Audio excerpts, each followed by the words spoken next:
wow talaga, di ka mukhang autistic, is something you should never say to an autistic. Aside from wala naman kasi talagang physical markers ang autism, if you think that someone is not acting autistic, it is because of something that is called by several different names. But for this video, ang itatawag natin sa kanila ay autistic, passing, masking, or camouflaging.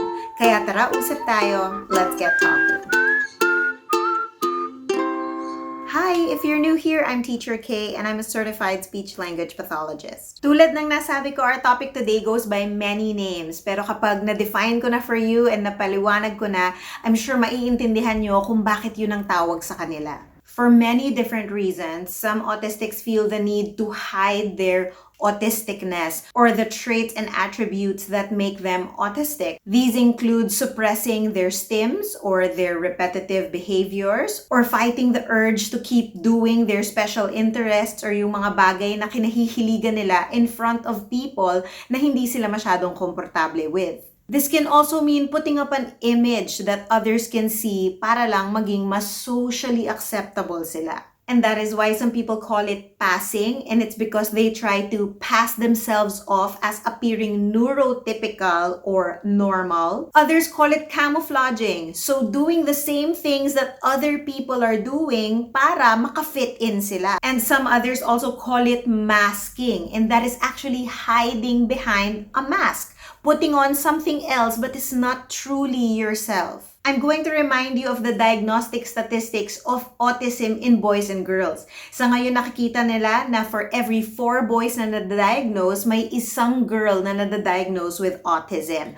Now, recent studies suggest na it may not actually be that there are less autistic girls, only that nahihirapan sila to diagnose girls because girls are better at masking, passing, or camouflaging their autistic traits. Now, one might argue, sabihin nyo sa akin, ganyan naman lahat ng tao. May iba't iba tayong mga socially constructed selves na ipinakikita sa iba't ibang ating social circles. So whether it is as a daughter, as a friend, as an employee, as a student, and yes, totoo yan. For example, to many of you, I am just Teacher Kaye, the speech-language pathologist or therapist, or someone na mahihinga nila ng tulong, kagalang-galang. Ano ba ang kagalang-galang? But to the people who know me, I am also that funny, medyo loko-lokong kaibigan. I enjoy binging Netflix. I love playing video games. Nakikipag-inuman din occasionally with friends. I love hiking and adventuring. But all of those different personas are still part of me, my authentic self, even if hindi nyo nakikita yung ibang aspetong yon. Ang nagiging dangerous and really sad about autistic masking is that they really expend so much energy on trying to put on another self, another identity that is so different from their own natural tendencies. Some of them try to do stim suppression. So if you've seen my video on repetitive behaviors or stimming, you can go to that. You will understand that autistics stim actually to regulate themselves. Because they have different sensory needs, they have to fulfill those needs first bago sila makapay attention sa ibang tao. Now imagine you have those needs, but you can't fulfill them. Pinipigilan mong mag-flap ng hands, pinipigilan mong mag-rock back and forth, for example. So all that effort to try to stop yourself from not doing what you think does not look normal, mas doon pa nagpupunta yung focus mo kesa on the content of what's happening around you, yung ibang stimulus that you could have learned from. Or kapag kinakausap ka ng ibang tao, posibleng mas hindi mo pa marinig yung sinasabi nila kasi nagfo-focus ka on, wag mong galawin yung kamay mo. Wag mo mukhang weird yun sa kausap mo. Yun pa lang, di ba? Nakakapagod yun. Another form of masking could be that if they have a special interest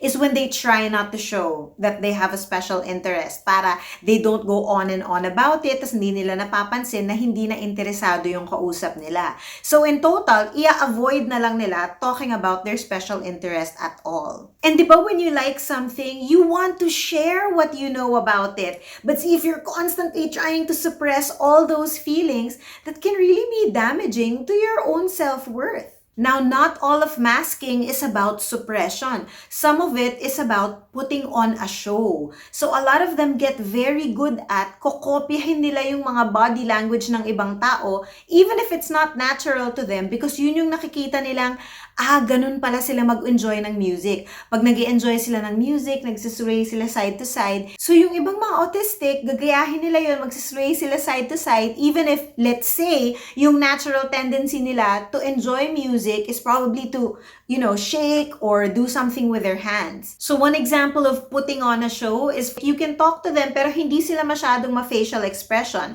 But because feeling nila, para makita ng kausap ko na interested ako sa kanya, gagayahin ko yung facial reactions niya. So susubukan niya ang una, yung mag-eye contact, which might actually be very uncomfortable for the autistic, pero pipilitin niya yun. And because hindi natural sa kanya, iisipin pa niya yung mga parts like, magbiblink na ba ako? Okay, blink. Okay, nakikinig ako sa kanya, medyo magsasmile ako para malaman niya na nakikinig ako. Magnanod ako. Kasi nakikita kong pag nakikinig siya sa akin, magnanod ako. So if you can see, all of these, if not natural to you, is really more like acting. So can you imagine acting for all your life, every day? And so I come to the actual point of the video where I want to show you ano bang nagiging epekto ng passing, masking, and camouflaging sa mga autistic. So a lot of autistics have shared na at the end of the day, they just feel so drained. And yung talagang overall impact sa kanila is they feel like they're in a lose-lose situation. As in, pagod na nga sila from acting out the part, from suppressing themselves and who they actually naturally are, only to have that surface sense of belonging, na natanggap ka ng ibang tao, when in truth, did they really connect with the other person when what the other person was accepting was their masked self? It was not them. So they feel like nawawala din yung sense of identity nila. And that's why ang long-term effects ng masking sa mga autistics ay loss of self-esteem and overall nagiging anxiety and depression. Withdrawal from society, even more isolation than they started with. And always what's most important is, what can we do? I have to admit that even me, from what I traditionally learned in school, yung mga first treatments for autism in therapy are methods that are supposed to suppress the autistic behaviors in children and make them look neurotypical. So these are things that we use in behavior management, like making them table ready, like having quiet hands, or checking how long it takes for them to stay seated para makita na ready na sila for school. Yes, those are very helpful for neurotypical children. Because for neurotypical children, ibang-iba ang sensory needs. So kung sila ang nagfi-fidget or hindi makapirme, ibig sabihin distracted sila.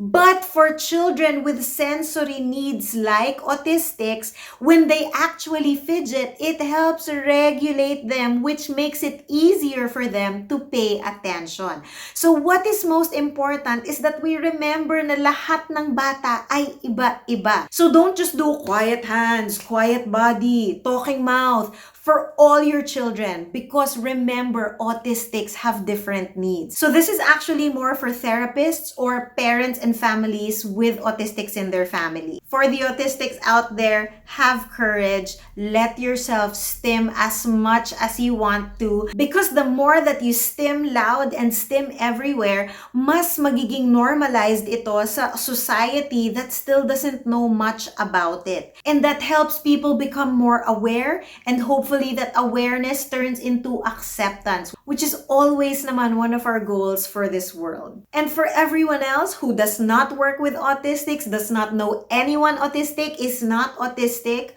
be more understanding. Let's keep listening. Let's keep learning. Always keep an open mind. At dyan tayo magtatapos today. I hope you learned something new. If by any chance you feel empowered by this video, please show me with a like. You can also share it and subscribe to our community. You can also get in touch with me on Facebook, Instagram, and TikTok at Teacher Kaye Talks. And hanggang sa muli, happy talking and mabuhay!